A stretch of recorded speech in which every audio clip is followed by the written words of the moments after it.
I did not start out being gloomy, Tom. In fact, the book I planned to write was a very different book. It was about how we might be moving from a unipolar world, where after the collapse of the Soviet Union, the US became the dominant power in every respect, to one where economic power is more evenly balanced. And as an economist, one thinks competition is good for balance, efficiency, and stability. Right. But as I thought about all the forces that I was going to argue would push us back to a more stable world, a more stable equilibrium, I began to realize that each of these forces might actually generate more instability rather than stability. So the book ended up being one about where economics, domestic politics, and geopolitics, Right. which always go on parallel So- tracks, they intersect with each other. But in this case, they're feeding off each other into a negative loop, a negative feedback loop, and bringing out the worst in each other. So your publishers didn't say make it gloomy so you could sell the movie rights? Tom, as I was writing this book, my heart was pulling in one direction, but my head was pulling in completely another direction. And I think the reality is that, we are in a difficult world right now. And the book ultimately is going to help us at least understand the forces that brought us here Right. before we think about solutions. Professor, I think most of our listeners, most of our viewers grew up in a world of globalization. Is globalization unraveling right before our eyes right here? So globalization was once seen as a positive sum game, which would offset the zero-sum game of geopolitics. The US-China relationship was a perfect example. The two countries could not, come to terms on certain geopolitical issues, but the economic relationship was seen as one that could benefit both countries.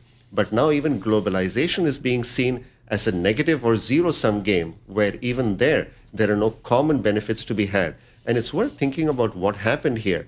Globalization did deliver aggregate benefits, but these were not well distributed within countries or between countries. So within countries, in both advanced and emerging market countries, it created this sense of a disgruntled community that essentially felt left out of opportunity. And that infected domestic politics, which in turn is hurting geopolitics. I would mention Joseph Stiglitz there, just absolutely definitive, his book on discontent among globalization decades ago. Eswar Prasad with us. The book is The Doom Loop. We're going to continue here with Professor Prasad of Cornell. Paul?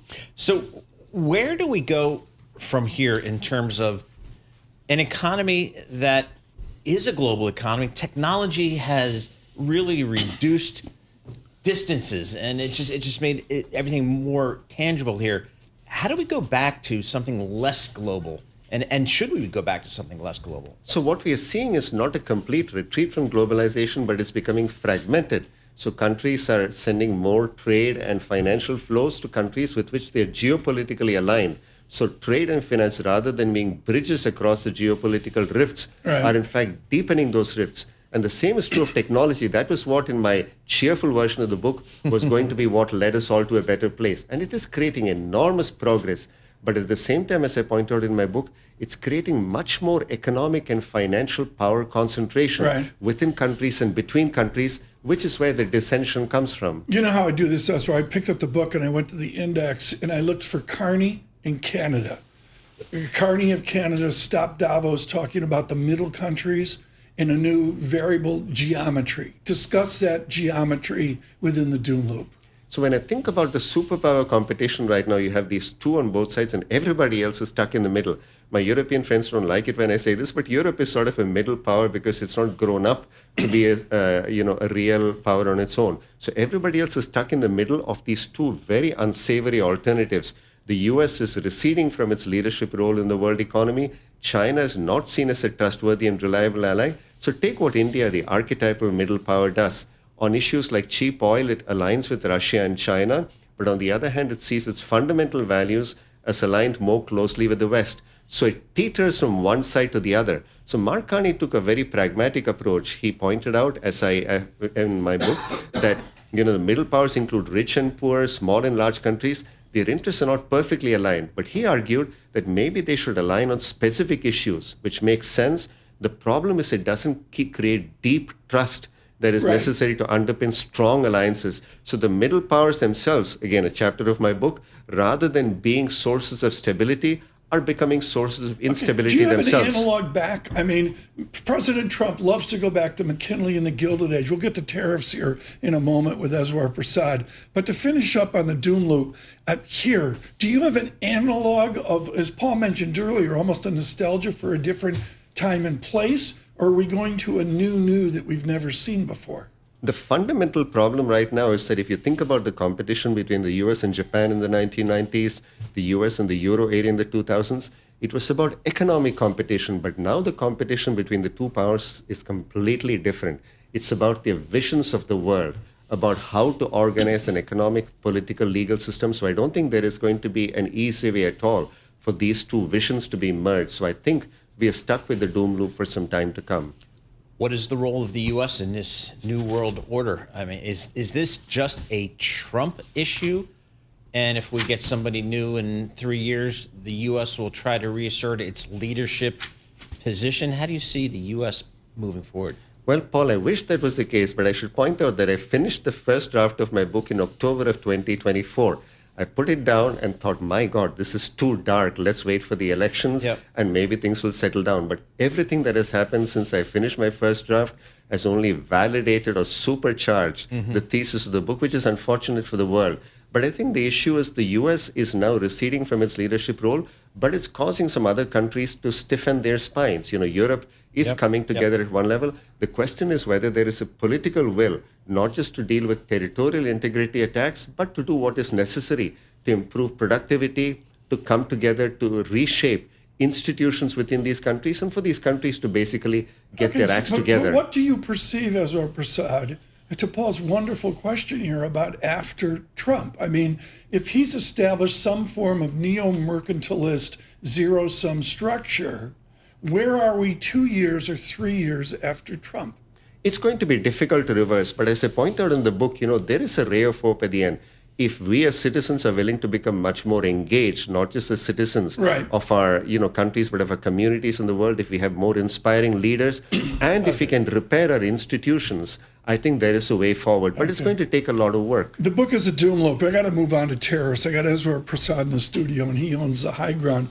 I'm in the camp, Eswar, that tariffs we've lost sight of, and yet they drag on. There's almost an inertial force to the effect of tariffs on our listeners and viewers. Is that true? It's certainly going to have an effect. I mean, it's hard to imagine that tariffs are not going to affect both, consumer welfare and also prices. Certainly, there have been other forces such as phenomenal productivity growth in the U.S. that help tamp down inflation. But, you know, the notion of lean, mean supply chains that are delivering better goods, better choices for consumers, that is sort of gone. And I think the bigger issue, which is going to last for a while, is the fact that we now have this fragmentation of global trade, which, again, is bad from an economic perspective for businesses. Businesses are retreating and worrying more about resilience rather than efficiency. This is not good for the world economy. And most importantly, as I argued, trade is not helping to bridge countries anymore. It is creating even deeper rifts, and that I think is the fundamental problem. I've known Eswar for like 1 million years, and this is just shocking to hear the doom loop from Eswar Prasad. Exactly. Does this fracturing of global trade is that an inflationary force? I mean, will prices go up for us because haven't we gotten used to over the last 50 or 60 or 70 years? This is the heart just of getting the the matter. cheapest widget, the widget I have to buy.